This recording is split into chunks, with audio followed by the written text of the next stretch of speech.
Well, today we're talking about a common challenge for parents, getting teenagers to disconnect from their digital devices. And here to tell us how we can get them to put down the phone and have meaningful conversations, the author of You Are Not a Bad Parent, Dr. Elizabeth Henry, known as Dr. Liz. Good morning. Good morning. All right, every parent is saying, yes, exactly. But, you know, even the pandemic, how did that affect kids' uses of the phone and digital devices? The pandemic had a huge impact, Cindy. Before the pandemic, teens were already on their phones a lot, texting, on social media, watching online videos. But the pandemic allowed them and forced them to rely even more on digital devices for connecting. And recent studies have shown that media usage in tweens and teens has risen faster in the 2 years since the pandemic than the 4 years prior to the pandemic. Wow. And this brings up concerns of isolation, Right.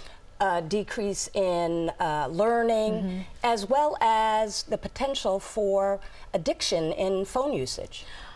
And as you know, you talk about isolation. I think all parents of teens can also relate to, you know, the teen gets home and then disappears into their room for several hours. Is that normal? Yes, it is perfectly normal. Okay. It's in their nature to isolate at this age. They want their independence, they want their privacy, and they need their privacy. But it's important to get teens out of their room and to spend time connecting with family and friends. All right, so how can a parent help the teen put down their phone? Help. Help.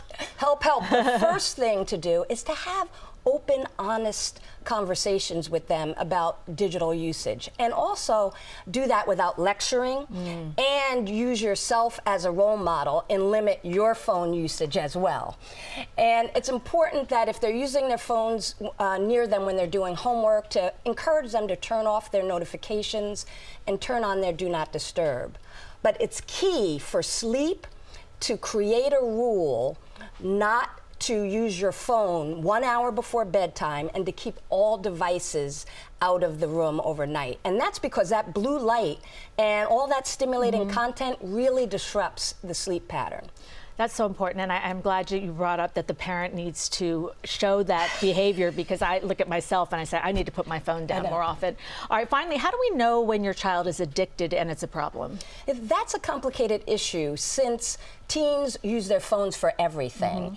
And they often are led down this rabbit hole of content that's inappropriate and often leads them being exposed to risky behavior. So if your teen is on their phone a lot, they can be at risk to an addictive type of behavior called problematic internet use. And so if your teen is mostly online and shows little interest being offline and having personal interactions, it might be time to talk to your healthcare professional. Okay, so go to the internist first, the general? Go to your pediatrician first, and then have them direct you, or your family practitioner. Good advice, Dr. Liz. Thank you so much. I appreciate it. Thank you for having me again.